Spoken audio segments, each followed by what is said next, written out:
আমার প্রিয় ও স্নেহের ক্লাস 7-এর ছাত্রছাত্রী বন্ধুরা, আশা করি তোমার সবাই ভালো আছো। আজ আমরা যে বিষয়টি নিয়ে আলোচনা করব, ক্লাস 7-এর থার্ড সেমেটিভ অর্থাৎ ফাইনাল পরীক্ষার গণিতের কোশ্চেন পেপার নিয়ে। দেখো, সরাসরি স্ক্রিনে তোমরা ক্লাস 7-এর ফাইনাল পরীক্ষার গণিতের কোশ্চেনটা দেখতে পাচ্ছ। ফুল মার্কস তোমাদের রয়েছে 70, আর সময় তোমাদের রয়েছে 2 ঘন্টা 30 মিনিট। একে দাগে রয়েছে সঠিক উত্তর নির্বাচন করে লেখো। প্রশ্নের মান 1 করে 1 × 6 = 6 দেখে নাও। তারপর হচ্ছে 2-এর দাগে নিচের প্রশ্নগুলোতে দাও যে কোনো 7টি, এখানে 8টি দেওয়া রয়েছে। 7টি করতে প্রশ্নের মান 2 করে 2 × 7 = 14। 3 দাগে রয়েছে কোনো 2টি প্রশ্ন উত্তর, প্রশ্নের মান রয়েছে 5 করে 5 × 2 = 10। তারপর দেখো 4 দাগে রয়েছে কোনো 6টি প্রশ্ন দেওয়া, প্রশ্নের মান রয়েছে 3 করে 3 × 6 = 18। এখানে মোট 7টি দেওয়া রয়েছে, তার মধ্যে থেকে 6টি প্রশ্ন আমাদের উত্তর করতে হয়। 5 দাগে রয়েছে যে কোনো 2টি প্রশ্ন দেওয়া, প্রশ্নের মান রয়েছে 4 করে 4 × 2 = 8। ভালো করে দেখে নাও। 6 দাগে রয়েছে যে কোনো 3টি প্রশ্ন দেওয়া, প্রশ্নের মান রয়েছে 3 করে 3 × 3 = 9। 4টি রয়েছে, 3টি করতে হবে। 7 দাগে রয়েছে কোনো একটি প্রশ্ন দেওয়া, 2টি রয়েছে, একটি প্রশ্নের উত্তর করতে হবে, প্রশ্নের মান রয়েছে 5। এবার আমরা সম্পূর্ণ প্রশ্নপত্রের সমাধানটা দেখে নেব। দেখো, 1-এর 1 +4 -3 এর মান +4 + 3 = +7। 5:10 = 7:x হলে x এর মান কত? 5:10 = 7:x। 5/10 = 7/x হলে 1/2 = 7/5। x = 7 × 2 = 14। x = 1, y = 3 হলে 12x² + 2xy + 7y² এর মান কত? x = 1 আর y = 3, তাহলে 12 × 1² + 2 × 1 × 3 + 3 তার স্কোয়ার, তাহলে 12 + 6 + 9, 12 + 15 = 27। 5 + 10x এর একটি উৎপাদক 5 হলে অপর একটি উৎপাদক x + 10x, তাহলে 5 1 + 2x, তাহলে একটি উৎপাদক 5 হলে অপর একটি উৎপাদক 1 + 2x। আয়তক্ষেত্রের প্রতিটি কোণের মান হচ্ছে 90 ডিগ্রি। AMPX এর মধ্যে রৈখিক প্রতিসম নয় যেটি, তা হলো উত্তর হবে P। নিচের প্রশ্নগুলোতে দাও যে কোনো 7টি। x² + 10x + 25কে উৎপাদকে বিশ্লেষণ করো। x² + 10x + 25, x² + 5x + 5x + 25, তাহলে x × x + 5 + 5 × x + 5, তাহলে x + 5 x + 5। ত্রিভুজের সর্বসমতা দুটি শর্ত লেখো। বাহু বাহু বাহু, বাহু কোণ বাহু, কোণ বাহু কোণ, সমকোণ অতিভুজ বাহু। রম্বস ও বর্গক্ষেত্রের দুটি পার্থক্য লেখো।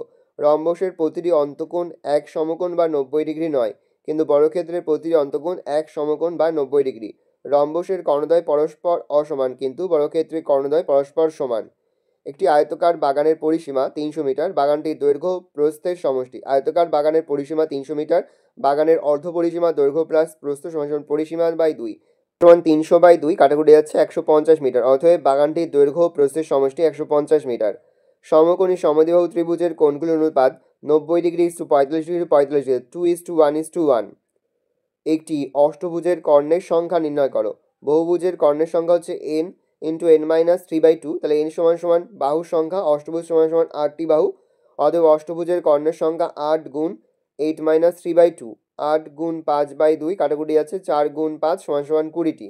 একটি আধুলি, একটি 1 টাকা ও একটি 2 টাকার মুদ্রার মূল্যের অনুপাত। একটি আধুলি = 50 পয়সা, একটি 1 টাকা = 100 পয়সা, একটি 2 টাকা = 200 পয়সা। অতএব অনুপাত 50:100:200, তাহলে 1:2:4।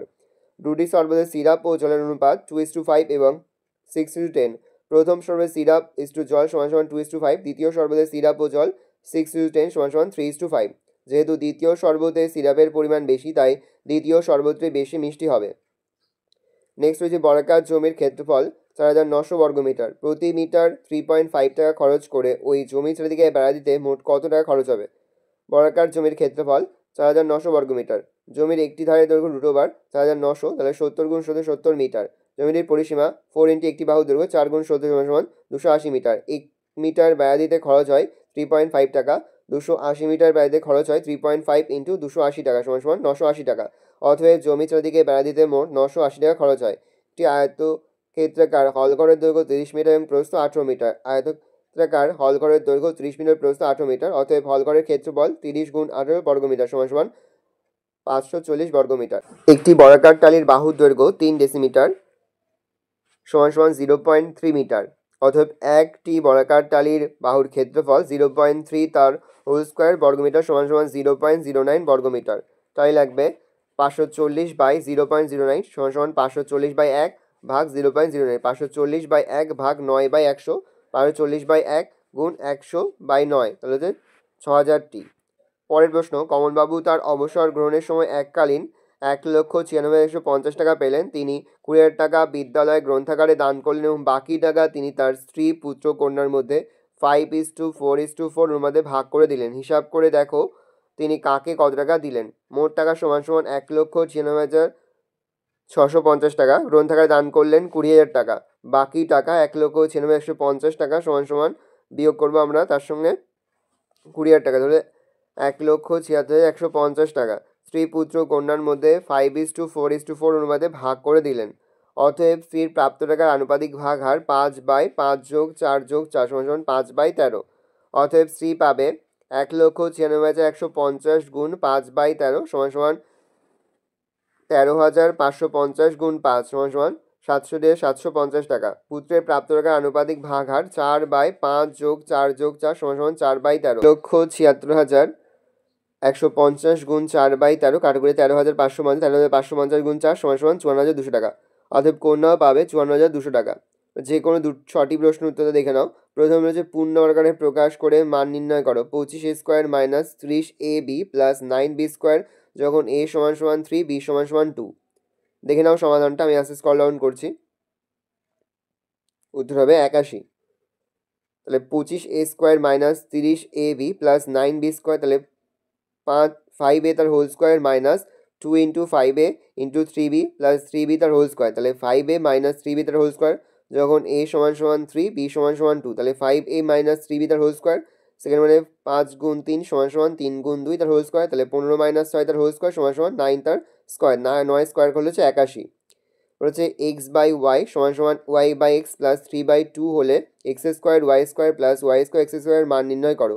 x/y সমান সমান y/x plus 3/2, x/y minus y/x সমান সমান 3/2, উভয় পক্ষকে বড় করে পায় x/y মাইনাস y/x তার হোল স্কোয়ার সমান সমান 3/2 তার হোল স্কোয়ার, তাহলে x² minus 2 × x/y × y/x plus y²/x² সমান সমান 9/4 বা x² y² plus y² x² সমান সমান -2 সমান সমান 9/4, x² y² plus y² x² সমান সমান 9/4 যোগ 2 সমান সমান নিচে লসে 4 উপরে হচ্ছে 9 যোগ 8 17/14, তাহলে 4 পূর্ণ 1/4, এটাই উত্তর। উৎপাদ্য বিশ্লেষণ করো।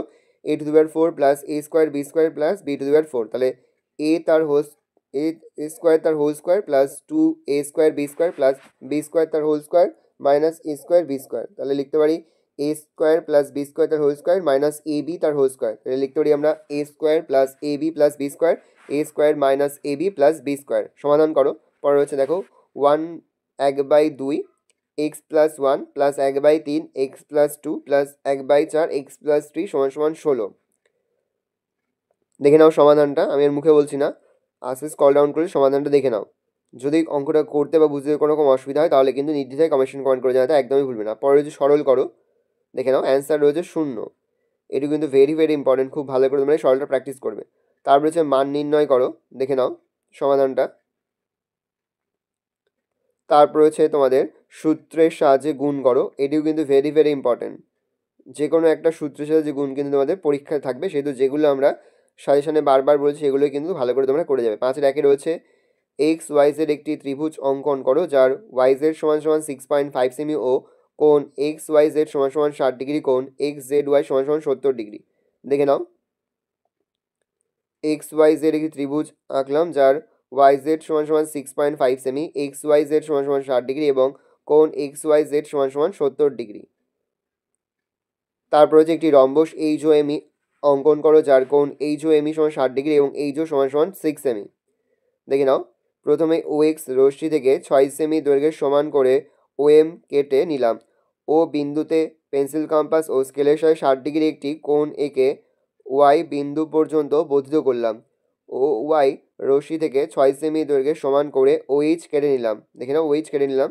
তারপরে H বিন্দু M বিন্দুকে কেন্দ্র করে 6 সেমি দৈর্ঘ্যের দুটি বৃত্তচাপ টানলাম যারা পরস্পর E বিন্দুতে ছেদ করছে, E বিন্দুতে পরস্পর ছেদ করছে।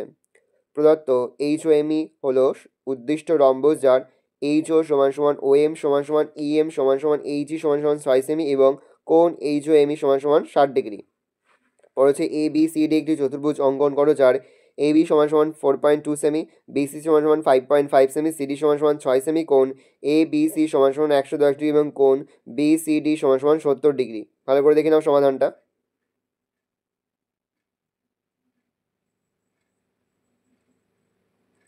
6 দ্বারা যে কোনো 3টি প্রশ্ন উত্তর দাও। ত্রিভুজের মধ্যমার সংজ্ঞা দাও। চিত্রসহ ব্যাখ্যা করো যে ত্রিভুজের 3টি মধ্যমা আছে। ত্রিভুজের শীর্ষবিন্দু ও বিপরীত বাহুর মধ্যবিন্দুর সংযোগ সরলরেখাংশ হল ত্রিভুজটির মধ্যমা। একটি ত্রিভুজের ঘূর্ণন প্রতিসাম্য কোণ 180 ডিগ্রি এবং প্রতিসাম্য রেখা 2 হলে ত্রিভুজটি কী কী হতে পারে তা লেখো। রম্বস, আয়তক্ষেত্র।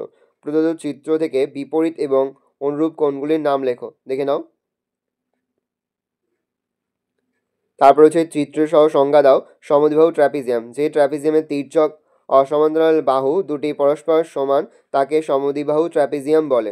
চিত্রে এ বি সি ডি একটি সমদ্বিবাহু ট্র্যাপিজিয়াম যার তির্যক বাহু এডি সমান সমান তির্যক বাহু বিসি। তারপর হচ্ছে একটি বিদ্যালয়ে গত 4 বছর ও এই বছরে ছাত্রদের সংখ্যার তালিকা নিচে টেবিলে লেখা হলো। এই তথ্য দ্বিস্তম্ভ চিত্রের মাধ্যমে প্রকাশ করো। দেখে নাও। এভাবে তোমরা দ্বিস্তম্ভ চিত্রের মাধ্যমে প্রকাশ করবে। ভালো করে দেখে নাও। তারপর হচ্ছে দেখো, কৃষ্ণনগরে এক কুমোরের 5 মাসের মাটির পুতুল শোলা তৈরি পুতুলের তথ্য নিচে টেবিলে লিখলাম। ওই তথ্য দ্বিস্তম্ভ চিত্রের মধ্যে প্রকাশ করার চেষ্টা করি। দেখে নাও। স্কেলে 1 একক সমান সমান আমরা 100 ধরে নিয়েছি। এভাবে খুব সুন্দরভাবে তোমরা কিন্তু স্তম্ভ চিত্রটা অঙ্কন করবে। দ্বিস্তম্ভ চিত্র অঙ্কন করে দেখে নাও। দুটো দ্বিস্তম্ভ চিত্র আরেকবার দেখি, তোমরা স্ক্রিনশট নিয়ে নাও। এই রোজ টোটাল তোমাদের থার্ড সেমিস্টার অর্থাৎ ফাইনাল পরীক্ষার ক্লাস 7-এর গণিতের কোশ্চেন পেপার। তাহলে কোশ্চেনটা দেখে নাও। আশা করি ভিডিওটা ভালো লেগেছে। ভিডিওটা ভালো লাগলে ভিডিওকে লাইক করতে ভুলবেন না। আমার নতুন হাত লাল খেলে সাবস্ক্রাইব প্রেস করে পাশে বেল আইকন প্রেস করে নতুন কোনো ভিডিও আপলোড করি সবার ফার্স্ট নোটিফিকেশন তোমরা পেয়ে যাও। আর এই ভিডিওটি তোমার বন্ধু বান্ধবী আত্মীয়স্বজন সবার মধ্যে কিন্তু অনেক অনেক শেয়ার করে দিলে বছর ক্লাস 7-এ পড়ছে। আশা করা যায় প্রতি বছর এই বছর তোমরা কিন্তু আমাদের সাজেশন অংশ থেকে সমস্ত প্রশ্ন কিন্তু কমন পেয়ে যাবে। ভিডিও শেষে স্ক্রিনে তোমরা একটা প্লেলিস্ট দেখতে পারবে, তারপরে ক্লিক করলেই তোমরা কিন্তু ক্লাস 7-এর গণিতের অধ্যায়ভিত্তিক সাজেশন আরও একটি গুরুত্বপূর্ণ নমুনা প্রশ্নপত্র তোমরা কিন্তু দেখে নিতে পারবে। ভালো করে দেখে না কোশ্চেন পেপারটা। কোনো অঙ্ক করতে বা বুঝতে কোনো রকম অসুবিধা হয় তাহলে কিন্তু নির্দ্বিধায় কমেন্ট করে যাতে একদমই ভুলবে না। আর এই প্রশ্নপত্রের উত্তরপত্রের সম্পূর্ণ পিডিএফ ফাইল কিন্তু আমাদের ফেসবুক পেজে আমরা আপলোড করে দিয়েছি। তোমরা কিন্তু অবশ্যই ফলো করে রাখবে। ফলো করে রাখলেই তাহলেই তোমরা কিন্তু এই ফেসবুক পেজের পিডিএফটা তোমরা কিন্তু পেয়ে যাবে।